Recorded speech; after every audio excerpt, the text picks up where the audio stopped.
কোটি কোটি সূৰ্যৰ যিমান পোহৰ আছে সিমান পোহৰ ভগৱন্তৰ সেই ৰূপটো।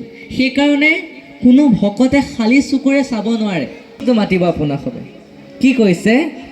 শ্ৰীকৃষ্ণায় বাসুদেৱায় দৈৱকী নন্দন। কাৰণ কুন্তীয়ে এই শ্লোকটো ভগৱন্তক প্ৰাৰ্থনা কৰাতে ভগৱন্ত আহি তেখেতক দৰ্শন দি কিবা বৰ লাগে যদি কোৱা বুলি কৈছিল। একো নজানয় একদিনা সি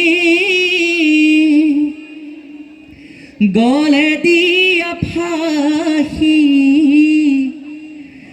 নিবেক জমকি কৰে।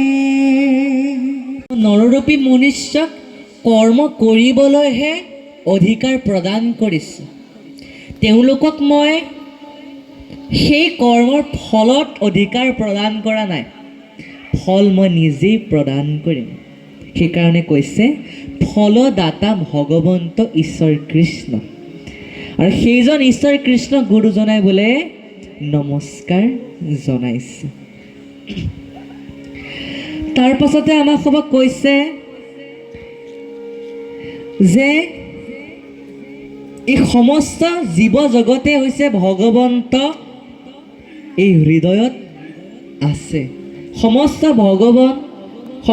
ভগৱন্তৰ উদৰতে এই পৃথিৱী অৱস্থান হৈ আছে, পৃথিৱী আছে।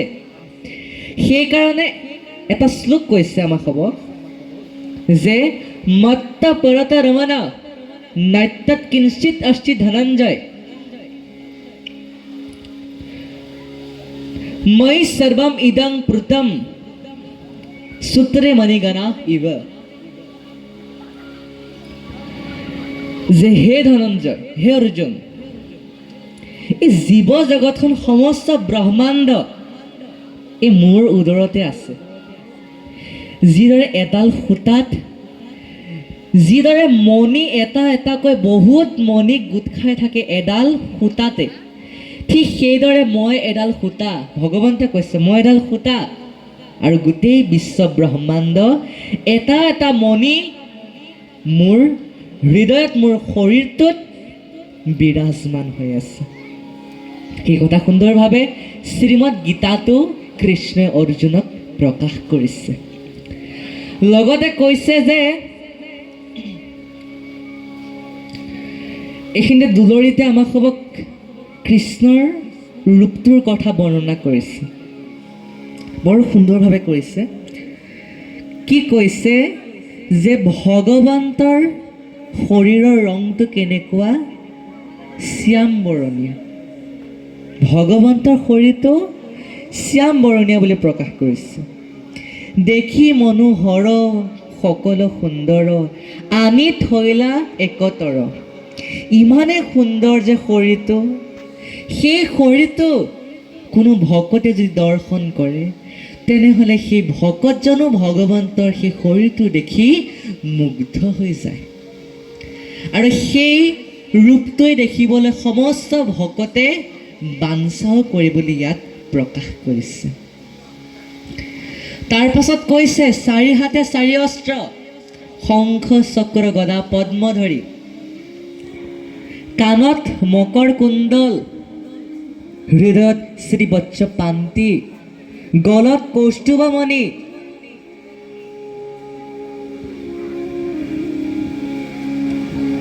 আপোনাৰ ৰত্নৰ মেখেলাও ভগৱন্তে পৰিধান কৰে।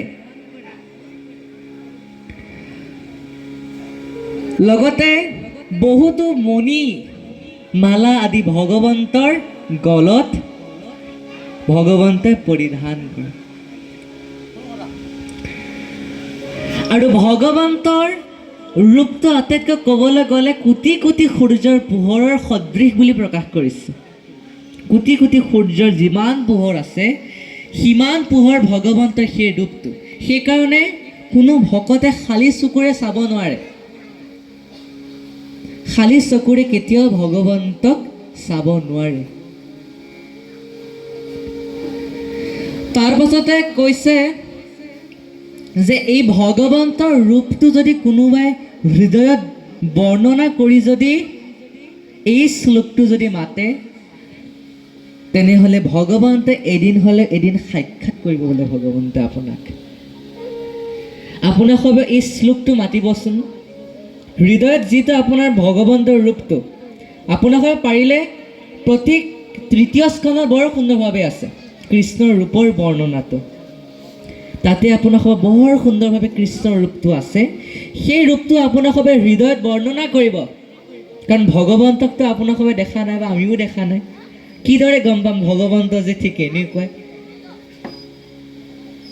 সেইকাৰণে ভগৱন্ত ভাগৱতত যিদৰে প্ৰকাশ কৰিছে ঠিক তেনেদৰে আপুনিও হৃদয়ত সেই ৰূপটোৱে বৰ্ণনা কৰক।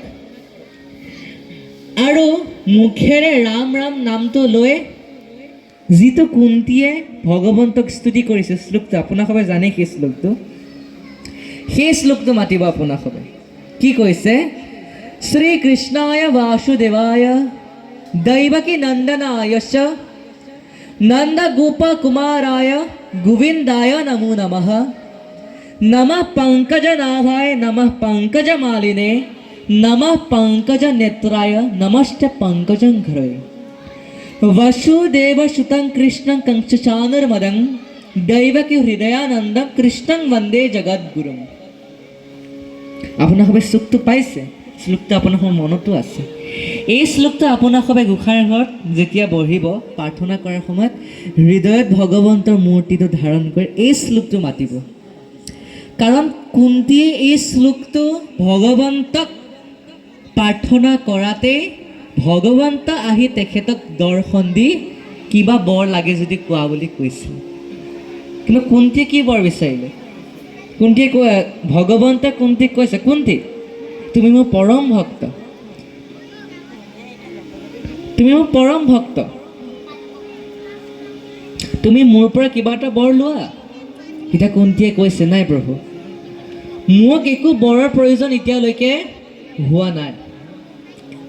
ভগৱন্তক কৈছে তুমি ল'ব লাগিব, যিহেতু তুমি মোক দৰ্শন পালাই, মোৰ দৰ্শন সাৰ্থক হ'ব লাগিব, মোৰ দৰ্শন ব্যৰ্থ নাযায়, তুমি লোৱা কিবা এটা। এতিয়া কুন্তীয়ে কি বিচাৰিলে যে হে প্ৰভু, কলিযুগৰ মনুষ্যই যেতিয়াই আনন্দ লাভ কৰে তেতিয়া আপোনাক পাহৰি যায়, যেতিয়াই দুখ পায় তেতিয়া আকৌ ৰাম ৰাম কৃষ্ণ নাম আপোনাৰ অনবৰতে আপোনাক চিন্তা কৰে। সেইকাৰণে আপুনি কাম এটা কৰক, মোক গোটেই জীৱনটো দুখেই প্ৰদান কৰক, মোক সুখ নালাগে, মোক সুখ নালাগে, আপুনি কেৱল মোক দুখেই প্ৰদান কৰক। চাওকচোন কুন্তীয়ে কেনেকুৱা এটা দুখৰ কিমান এটা বৰ আচৰিত অদ্ভুত বুলি ক'ব লাগিব বৰটো। আজিলৈকে কোনো এনেকুৱা বৰ বিচৰা নাই। আজিকালি কলিযুগক সোধাহেঁতেন, ভগৱন্তই সাক্ষাৎ কৰি যদি প্ৰভুৱে যদি সোধাহেঁতেন যে তুমি কিবা এটা বৰ লোৱা, কলিযুগৰ মনুষ্য, তেতিয়া কলিযুগৰ মনুষ্য এখন লিষ্ট বনালেহেঁতেন। প্ৰথমতে মোৰ ল'ৰাটোৰ চাকৰি, দ্বিতীয়তে এখন গাড়ীৰ প্ৰয়োজন, তৃতীয়তে অলপ মাটিৰ প্ৰয়োজন, সেইবুলি এখন লিষ্ট প্ৰস্তুত কৰি ভগৱন্তক প্ৰদান কৰিলেহেঁতেন। প্ৰভু এখন লোক, আপুনি এইকেইটা বৰ দিয়ক যদি দিয়ক। কলিযুগৰ এইটো মনোভাৱ মনুষ্য।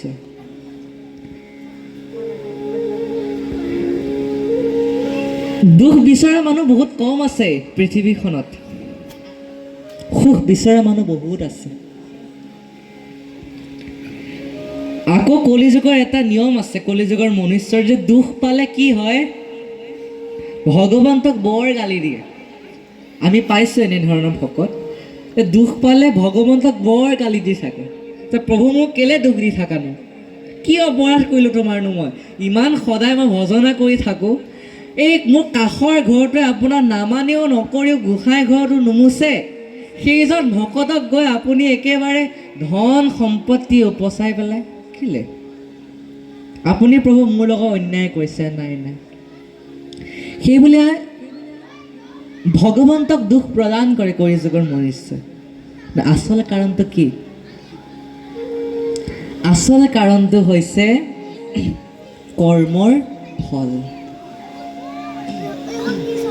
আজি আপোনাক সবে দুখ পাইছে, কিন্তু যোৱা জনমৰ কৰ্মৰ ফল পাইছে প্ৰভু সমস্ত। আজি যি সুখ পাইছে যোৱা জনমৰ কৰ্মৰ ফলৰ কাৰণে আপুনি পাইছে। আজি যদি আপুনি ভাল কাম কৰে আকৌ পৰৱৰ্তী সময়ছোৱাত আপোনাক সবে সুখ পাব। যদি এতিয়া যদি দুখে কৰি থাকে কাম, তেনেহ'লে পৰৱৰ্তী সময়ছোৱাততো দুখে হ'ব প্ৰভু সমস্ত। আপোনাক সবে এটা কথা মই প্ৰকাশ কৰোঁ যে আপোনাক সবে যিমানে সুখ নহওক যিমানে দুখ নহওক কিয় আপোনাক সবে কেতিয়াও ভগৱন্তক পাহৰি নাযাব। সুখ হ'লে আজিকালি মনুষ্য পাহৰি যায়, দুখ হ'লে একেবাৰে অনবৰতে মনতেই পৰি থাকে ভগৱন্তক প্ৰভু ৰক্ষা কৰি নিয়া। সেইকাৰণে আপোনাক মই অনুৰোধ জনাওঁ যে সুখৰ সময়তো ভগৱন্তক এবাৰ মনত পেলাব যে ধন্যবাদ প্ৰভু, আজি তোমাৰ কাৰণে আজি আমি এনেকৈ থাকিব পাৰিছোঁ, তোমাৰ কাৰণে আজি পৃথিৱীখনত ভৰি দি থাকিব পাৰিছোঁ। ভগৱন্তৰ কৃপা নহ'লে আপুনি কেনেকৈ থাকিব পাৰে? নোৱাৰে আপুনি। ভগৱন্তৰ কৃপা নহ'লে আপুনি ঘৰখনত শান্তিৰে থাকিব নোৱাৰিব। ভগৱন্তৰ কৃপা লাগিব প্ৰভু সমস্ত।